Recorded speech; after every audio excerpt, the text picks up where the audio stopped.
¿Qué tal amigos? Bienvenidos a una edición más de Dialogando, programa de entrevistas producido por la Universidad Jaime Bausati Meza. El periodismo no solamente se queda en las aulas, sino es todo terreno, desde hechos noticiosos que pueden suceder en la calle hasta conflictos bélicos, y todo ello nosotros tenemos que informar con total cautela y objetividad. Para ello, para hablarnos un poco más, tenemos la presencia del profesor Isaac Zamora Suárez. Él tiene más de 30 años dedicados al ejercicio periodístico, sin embargo, 1 año y medio se dedicó al periodismo de guerra. Fue 1 año corresponsal de guerra para la revista El Semanario Cubano, Verde Olivo, y trabajó en Angola, África, durante la invasión sudafricana a la República Popular de Angola. Profesor Isaac, muchísimas gracias por haber aceptado esta entrevista. Sí, gracias a ti, por la oportunidad de transmitir experiencias, ¿no? ¿Cuánto usted como docente le gusta transmitir sus experiencias? Es mucho gratificante. Mucho, es gratificante. Yo trato de hacerla converger en, digamos, mi docencia, asignatura que yo doy actualmente, que es Teoría de la Comunicación. Trato de hacerla converger con experiencias propias, porque es el menor ducto para hacerle llegar al estudiante inquieto el primer año, ¿no? Muy inquieto y con muchas ganas, con mucha ilusión. Con mucha ilusión. Entonces, yo trato de hacerla converger para volver mis clases un poco más animosas, más participativas, y eso me ha ayudado mucho. Usted ha sido durante 1 año y medio corresponsal de guerra. ¿Cuán complicado puede ser ejercer la corresponsalía bélica para un periodista? Bueno, podemos dividir la corresponsalía bélica en 2 etapas.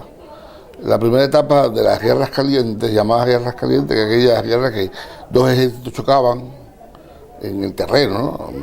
Con bayonetas, como las conocemos desde la época de Napoleón Bonaparte, a esa Cuando famosa batalla. Dos grupos se enfrentaban, dos grupos bélicos se enfrentaban cuerpo a cuerpo, como se dice. Hasta hace poco. ¿Ya? Yo reporté esa última guerra, como le llaman, que fue la última guerra caliente, que fue la invasión sudafricana a Angola en el año 1988 hasta el 89, aunque terminó un poco antes de esa etapa. Y está la guerra moderna ahora, que es todo con botones. Que es un poco más técnica, estratégica. Los periodistas por lo regular los tienen concentrados en un lugar, lo llevan allí, ellos conocen la realidad. En la época que yo reporté, yo era un meteoro suelto, en un país vasto. Yo estaba como corresponsal, yo reportaba para la revista cubana Verde Olivo, que es una revista dedicada al ejército, a la parte militar, y estuve reportando solo allí. Yo iba a los lugares, podía con mi tarjeta de periodista ponerme en un avión, pero solamente allí, en la República de Angola, y trasladarme a las zonas de conflicto. No había otra manera, no había nadie que me diera a mí los datos. No había un lugar centralizado, todo el país estaba en guerra. ¿Y cómo conseguir información en ese momento? La información está ahí, en tu delante. Sí, se consigue, como se consigue una información actualmente, yendo al hecho noticioso, estando en el hecho noticioso, reportándolo en el hecho noticioso, arriesgando tu vida constantemente. Te contaría miles de anécdotas en las cuales mi vida estuvo en juego, y otras muchas en las cuales me salvé gracias a la intervención divina, se podría decir, o sea, que fue de casualidad. En vez de coger por este camino, cogiste por este. Si hubieras tomado este, hubieras volado en pedazos porque estaba todo minado. Wow. Y yo tomé este porque me paré entre los dos y dije, me voy por aquí. O sea, cosas así te podría decir que es el escenario un poco cruento. Allí la muerte no solamente está en la guerra. Te puedo decir que la muerte menor es la que trae el conflicto bélico. En Angola, por ejemplo, la muerte está en el agua de lo que tú bebes, porque el cólera está allí en todos los lados. La muerte está en la tierra que tú pisas, porque están los animales peligrosos, la boa, la cobra, el a 3 pasos. Todos esos animales te los encuentras en cualquier lugar, en la zona de conflicto, que no es dentro de la ciudad, son zonas de campo, zonas desérticas, están esos animales que te pueden matar. Y está en el aire también, las moscas esas verdes grandes que te introducen el gusano dentro de la piel, tú no te das cuenta, se te posa, y cuando se va te deja un nido de gusano dentro de la piel, que después explota y salen los hijos de ella. Por donde quiera está la muerte, es peligroso. Está el paludismo allí es endémico, pero al que no es angolano, lo mata, el paludismo, muere. Y cuando un periodista ve todo ese hecho noticioso, ve también toda esa escena trágica de terror, ¿cómo hace para reportarlo de manera lo más objetiva posible, tratando de hacer que la gente conozca la realidad que está viviendo otro país? Realmente tiene que hacer un esfuerzo, gracias a la profesión, ¿no?, que te habilita, te da los instrumentos necesarios para que tú puedas presenciar un hecho noticioso de cierta gravedad y no sentirte involucrado con él o no sentirte tan morbosamente alejado que enmudezcas y no puedas hacer el reportaje. Gracias a esos instrumentos que nos dotan o que nos dotamos también los periodistas en el ejercicio de la profesión, yo lograba poder hacer mis reportes con la mayor naturalidad posible, tratando de, a través de las crónicas, que era lo que mejor podía reflejar el conflicto, trataba de plantear las situaciones con una descripción bastante detallada de la escena del conflicto, muertes por doquier, los ejércitos chocando, los puentes destruidos, las balas, el asesinato de niños. Lo decíamos en interno antes de la entrevista que al periodista nadie lo prepara para ser un corresponsal de guerra. ¿Sí podría ahondar un poco más? Nadie te prepara porque no existe una escuela para corresponsales de guerra. Sencillamente te dan la misión. Un día viene... Es algo fortuito, algo casual. Sí, algo casual. Entienden que tú eres el más capacitado tal vez, o entienden que tú eres una persona que puede responder a una situación de guerra sin que tus nervios se destruyan, y entonces te plantean la misión. Deseamos que estés de corresponsal de guerra en tal conflicto. Si acepta, la Cruz Roja te da una preparación nacional, que tú sabes que hay sedes. ¿En qué consiste esta preparación que te dan la Cruz Roja en especial? De la asistencia que ellos te pueden brindar, de que en todo momento tienes que estar preparado para que si caes prisionero puedas utilizar la Cruz Roja para ellos hacer todas las gestiones. Te dan también cierta preparación, no tanto periodística como cómo autoprotegerte, ¿no? Para salvar la vida. Te enseñan también los peligros que tiene el lugar. Vas a sufrir haciendo corresponsalía de guerra. La corresponsalía allí. Pero nada es parecido cuando llegas, ¿no? ¿Cómo es cuando ya la situación, cuando estás cara a cara con la situación? Bueno, yo estuve cara a cara desde el primer día, porque recuerdo que cuando yo llegué a Luena, la capital de Angola, estuve en un albergue allí, pero ya ese mismo día nos dijeron, salen por la mañana para Luena, o sea, las tropas iban para Luena. Exacto. Que es una ciudad que estaba en peligro de ser invadida por los sudafricanos que estaban en la frontera con Namibia. O sea, se podían tirar a Cuito con Navalo hacia Luena. El grupo de ejércitos en ese momento se iba para Luena. Me fui para Luena, me pidieron que me fuera con ellos. Y ya cuando llegamos fue una cosa increíble, ¿no? Porque el avión dando vueltas sobre el aeropuerto aquel casi una hora. ¿Usted iba con las Fuerzas Armadas? Sí, sí. El avión dando vueltas casi una hora sobre el aeropuerto porque no se podía alejar un poquito porque lo tumbaban. Wow. Ya Luena estaba cercada. No se podía fumar de noche porque un francotirador te volaba la cabeza. Estabas expuesto en cualquier momento a la muerte. A partir de las 6 de la tarde era toque de queda. No se podía salir. Tú desde el lugar donde estabas, tú veías a las dos partes del conflicto caminando por las calles. Sin embargo, profesor Isaac, cuando tú estás entre un conflicto bélico, eres un periodista, no perteneces ni siquiera al equipo de las Fuerzas Armadas, ni siquiera tampoco perteneces al ámbito de la contraparte, los terroristas en este caso, o de repente la guerrilla. Por supuesto. Entonces, ¿cómo cuidarte? ¿Quién te defiende? Bueno, debes defenderte tú mismo. Por supuesto, como eres como se dice, entre paréntesis, estás en el país de los buenos, ¿no? de los que fueron invadidos, todos los ejércitos te ayudan. A donde quiera que llegues de una sede del ejército, ellos te brindan toda la atención, te dan albergue, te dan comida, pero en el momento te de la dan guerra, los vehículos, pero en el momento de la guerra también tratan de protegerte, tratan de que tú no estés exactamente en un lugar donde vayas a correr peligro, sino normalmente ellos tratan de que tú estés en el lugar donde están los generales, la sede del conflicto, pero que hasta allí es muy difícil que llegue, digamos, que vayan a matar, ¿no?, a las personas que estén allí. Pero la mayoría de las veces yo desandaba solo. y yo no me iba para el lugar, sino me iba por otro lugar.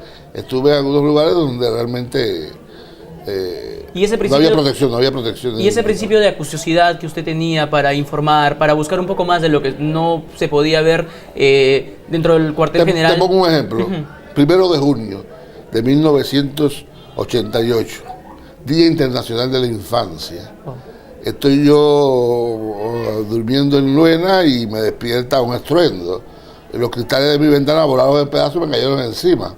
Me percaté inmediatamente por la alarma de que estaban atacando algún lugar cercano, no exactamente la ciudad. Supe rápidamente que estaban atacando el barrio de Azo. Es un barrio muy pobre, donde hay mucha vida de gente angolana pobre. Ajá.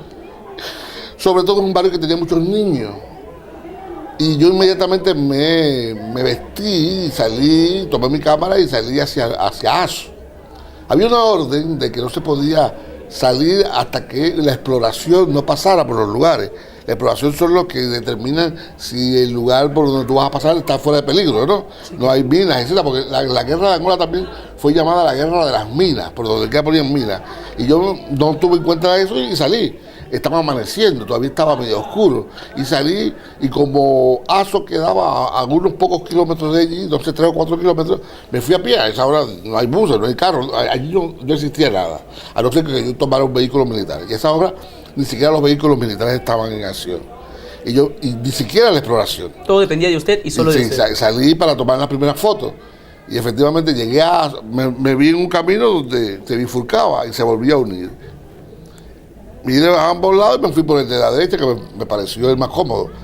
Y llegué a Azo, tiré fotos, efectivamente. Cuando yo llegué habían más de 10 niños muertos. En el Día Internacional de la Infancia. Sí, en el Día Internacional lo había puesto. Para mí fue doloroso, pero también fue la intuición del periodista te da de que en el Día Internacional de la Infancia presentar un reportaje con 11 niños muertos, desde el punto de vista periodístico, es casi un palo periodístico, ¿no? Claro, es una pepa lo que se diría acá. Claro.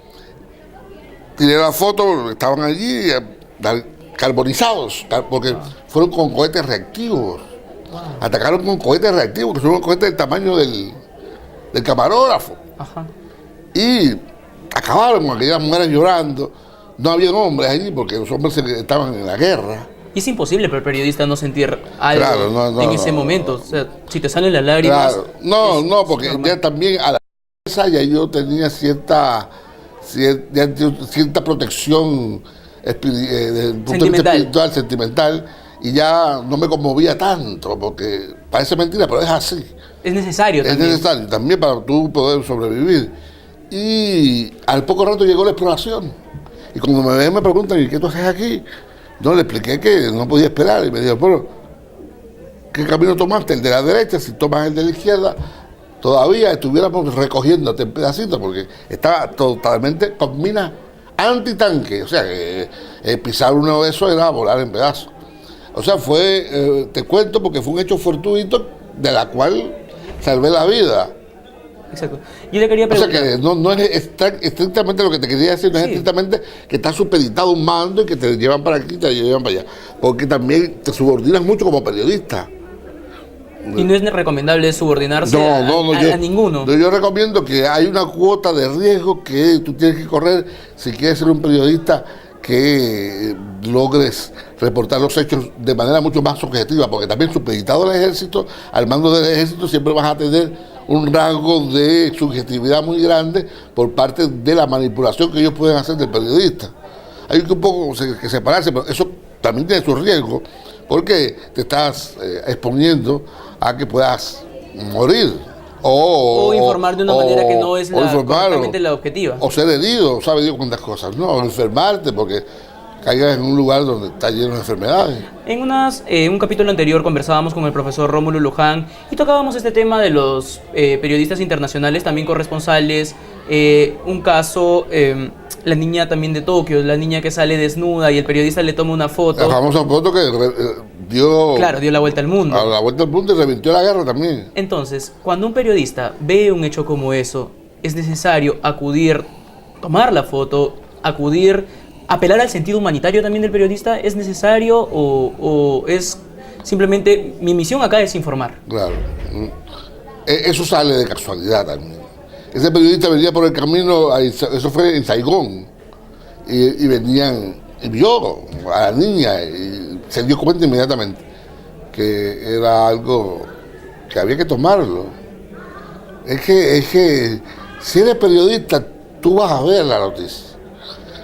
No, eso no se puede explicar ni se puede hacer una escuela sobre eso. Al final, tú la vas a ver la noticia, donde está la noticia tú la ves. ¿cuáles son las habilidades que desarrollas al final de toda una época de corresponsal naval, de corresponsal de guerra, perdón? ¿Qué habilidades ya desarrollas a diferencia de un periodista de calle, lo que se podría decir, de que reporta los hechos noticiosos de la calle? ¿Qué habilidades a diferencia de uno y otro? Bueno, mira, normalmente en la vida tú no tienes oportunidad de probarte. Tú puedes decir, no, yo si pasa esto, yo hago esto, si pasa esto otro, yo soy capaz de hacer esto.